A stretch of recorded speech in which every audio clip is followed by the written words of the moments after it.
personal encounters. Hello, are you guys ready for some more of your personal encounters? Today, I have 3 stories from fellow viewers about their own creepy encounters. The art for today's video was done using the GAOMON pen display 2200. Stay tuned after the video for my review.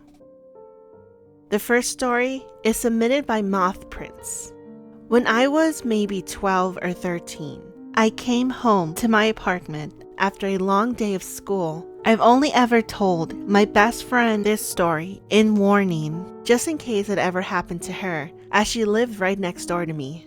I walked inside and locked the door like normal. Everything was normal. Nobody was home like usual, and I always loved having the house to myself.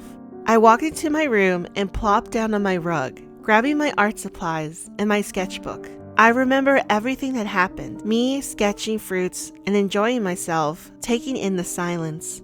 I texted my mom that I was home and continued to draw. Maybe 30 minutes later or so, I was still doing the same thing when randomly my doorknob started wildly moving, as if someone was attempting to get into my room.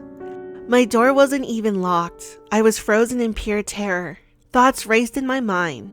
The silence rung in my ears. Someone or something was banging on my door, trying to get in. The sounds got worse and worse, and I'm assuming I passed out, but I can't remember. I remember jolting awake and everything was normal once more. I started hyperventilating, thinking, no, did I pass out? Was it a dream? Was it a hallucination? I looked around me. Everything was still in place. I flipped open my sketchbook and everything I drew was there. It must have happened, but what happened after I passed out? Did I pass out? Did that thing get in here, and what happened? I couldn't tell anyone. I was afraid they wouldn't believe me. I still, to this day, get terrified thinking what happened to me. I tried looking up what happened to see if anything similar happened to anyone else, but it was useless. The only thing that came up was home invasion tips. I finally got the courage to stand up and leave my room. I can't remember what I grabbed, but I grabbed a weapon of sorts and quietly crept around the corner. Nothing was out of place at all. I looked around to see if our valuable items were gone, in hopes it was after all just a home intruder, but to no avail. Everything was still there. I don't know what happened to me that day, and I don't know what was trying to get into my room, but I'm terrified because in the end, I'll never know what happened when I possibly passed out. By the way, I luckily did move and never experienced this again. The next story is submitted by Suzeri. This didn't happen to me, but my mom. When my mom was in college, she stayed at a dorm. She said the dorm always gave off bad energy. However, she didn't think about complaining since she didn't want to worry the people who worked there. She always heard laughter from underneath her bed, and one night after my mom finished studying for her finals, she was sleeping soundly on her bed. But then laughter came from under her bed, and it started shaking. My mom couldn't move, and then she recited her prayers, and it stopped. She didn't sleep in her dorm ever since, and my mom is convinced that she encountered the Hantu Raya.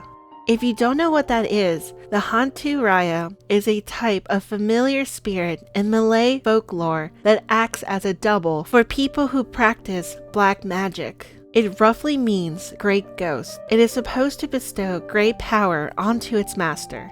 Because the Hantu Raya always takes on its owner's appearance, its true form is unknown. Modern urban legends typically describe it as a large, imposing black shadow with a humanoid shape. Personally, my dad doesn't believe her, but I do, since I encountered it too, but it wasn't as severe as her experience. The last story is submitted by Lucas. Hello, my name is Lucas and I'm 16 years old. During the time of this story, I was 10 during the summer of 2015 and we were living in the south of the US. My cousins had come down from the north to stay with us until the summer ended. It was a decently warm afternoon, and we had nothing to do.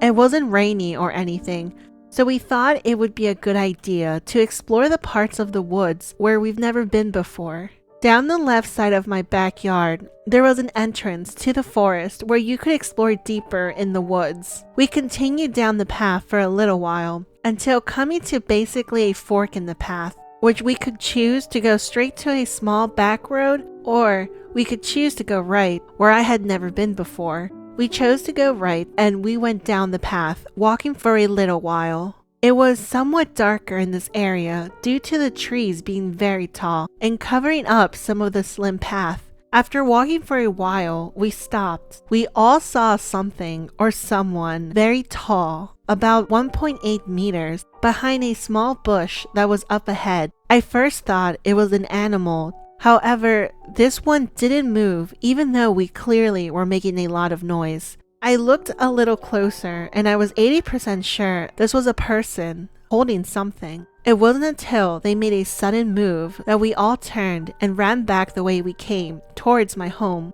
We could audibly hear footsteps behind us, and they got closer and closer.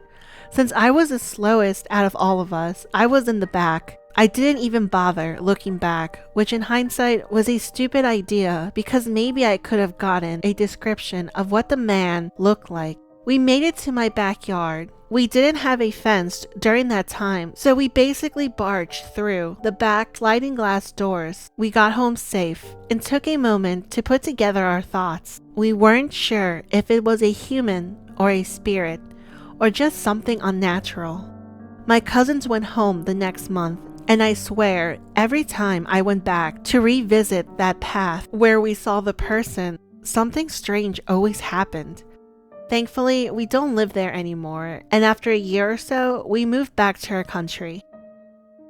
As usual, thank you to everyone who submitted stories. If you have a personal encounter you would like to share, remember to email it to me with the subject line, Personal Encounters, and it might end up in the next video.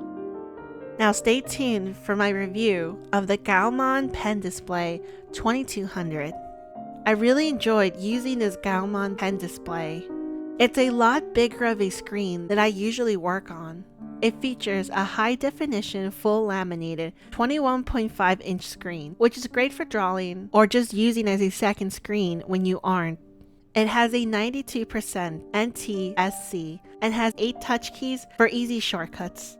The pen display has a 60% tilt support and an adjustable stand. The pen is battery-free and has over 8,000 levels of pressure, and it's pretty light.